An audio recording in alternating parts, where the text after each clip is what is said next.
اسلام ہماری یہ تربیت کرتا ہے، ہمیں یہ سبق پڑھاتا ہے، تم میں سے جب کسی بندے کو سرکاری عہدہ مل جائے، کیا مل جائے؟ سرکاری عہدہ مل جائے، تو اس کو چاہیے وہ امانت داری سے دیانت داری سے کام کرے۔ اگر وہ امانت داری سے اور دیانت داری سے کام کرے گا تو سمجھ لیں اس کو اللہ پاک بڑا ہی ثواب عطا فرمائے گا۔ اگر اس نے امانت داری سے کام نہ کیا، دیانت داری سے کام نہ کیا، تو سمجھ جائیں وہ بندہ آخرت میں سخت عذاب کا مستحق ہوگا۔ ہمارا دین اسلام ہماری یہ تربیت کرتا ہے۔ حدیث پاک سنیے ذرا، کتنا ثواب ملتا ہے جو سرکاری ملازم ہوتا ہے، قومی خزانے کے اوپر جو بندہ جس کی ڈیوٹی لگی ہے۔ حدیث سنیں ذرا، رسول اللہ صلی اللہ علیہ وسلم نے ارشاد فرمایا، وہ امانت دار خزانچی جو حکم کے مطابق خوش دلی سے غریبوں کی فلاح و بہبود کے لیے مال کو خرچ کر دیتا ہے، اللہ پاک اس کو بھی صدقہ کرنے کا ثواب عطا فرماتا ہے۔ دیکھیں ایک بندہ قومی خزانے پہ مقرر ہے، اس کی جیب سے تو کچھ نہیں نہ جانا تو سب کچھ قومی خزانے سے ہے، لیکن امانت داری سے دیانت داری سے اگر وہ بندہ چلتا ہے اور غریبوں کی فلاح و بہبود کے لیے اس قومی خزانے میں سے لاکھوں کروڑوں غریبوں کے لیے ایمانداری سے وہ بندہ لگا دیتا ہے، ہمیں سرکار کا فرمان یہ بتا رہا ہے اگر جو اس کی جیب میں سے کچھ بھی نہیں جا رہا، وہ لاکھوں کروڑوں اربوں خربوں غریبوں کے لیے لگا رہا ہے، ہمارا دین اسلام یہ کہتا ہے اللہ پاک اس بندے کو اس کی ایمانداری کی وجہ سے، اس کی دیانت داری کی وجہ سے اللہ پاک اس کو اربوں خربوں روپے صدقہ کرنے کا ثواب عطا فرمائے گا۔ امانت داری اور دیانت داری کا کتنا فائدہ ہے میرے بھائیو، اگر کوئی بندہ قومی خزانے پہ مقرر ہے تو۔ اور ہمارے بزرگان دین کا انداز کیا ہوتا تھا، آج تو بس آپ کے سامنے ہی ساری صورتحال ہے، آپ مجھ سے زیادہ جانتے ہیں، اس لیے میں زیادہ باتیں کھل کے کرتا ہی نہیں ہوں، کیا حال ہے کرپشن کا، کیا حوال ہے۔ ہمارے بزرگان دین کا انداز کیا ہوتا تھا، ہمارے ایک بزرگ ہوئے ہیں، ان کا نام ہے حضرت عروہ بن محمد رحمۃ اللہ علیہ، بہت بڑے یہ بزرگ ہوئے ہیں۔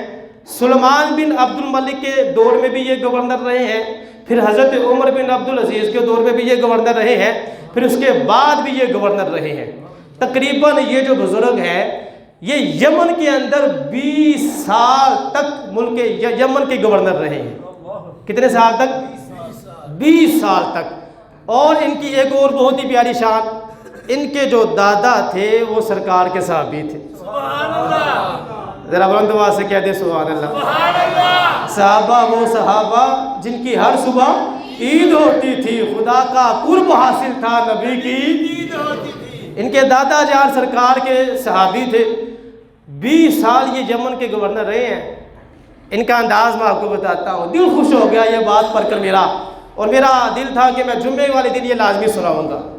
ان کا انداز کیا ہوتا تھا، یمن کے جب یہ گورنر بنے نا، یمن کے ان کو گورنر بنایا گیا، یہ جب یمن میں داخل ہوئے انہوں نے اعلان کیا، کہنے لگے، جب یہ یمن میں داخل ہوئے تو ان کے ایک ہاتھ میں قرآن تھا، ایک ہاتھ میں تلوار تھی۔ یہ ان کا انداز تھا داخل ہونے کا۔ داخل ہونے کے بعد کہنے لگے، او یمن والوں، یہ دیکھو جب مجھے عہدہ ملا، سرکاری عہدہ ملا، میرے ایک ہاتھ میں قرآن ہے، ایک ہاتھ میں تلوار ہے، بس یہ 2 چیزیں میں ساتھ لے کر آیا ہوں۔ یمن والوں یاد رکھو، اگر جب میں اپنے عہدے سے فارغ کر دیا جاؤں، فارغ ہونے کے بعد اگر ان 2 چیزوں کے علاوہ کچھ میرے پاس ہوا تو سمجھ لینا میں جھوٹا ہوں۔ یہ ہے سرکار کے غلام، یہ شان ہے خدمت گاروں کی، سرکار کا علم، امانت داری، دیانت داری۔ میرے بھائیوں، ہمارے بزرگان دین کا انداز کتنا پیارا تھا۔ یمن کے گورنر بنے، تلوار اور قرآن دکھا کر کہا بس یہ 2 چیزیں میری ہیں، اگر ان کے علاوہ کوئی چیز میرے پاس دیکھ لو تو سمجھ لو میں جھوٹا ہوں۔ 20 سال تک حضرت عروہ بن محمد رحمۃ اللہ علیہ یمن میں گورنر رہے میرے بھائیوں۔ 20 سال کے بعد جب ان کو ان کے عہدے سے ہٹا دیا گیا اور وہ یمن سے واپس جانے لگے، اس وقت دنیا نے عجیب و غریب منظر دیکھا. وہ گورنر جو 20 سال پہلے یمن کا گورنر بنا تھا، جب وہ آیا تھا اس کے ہاتھ میں تلوار تھی اور قرآن تھا.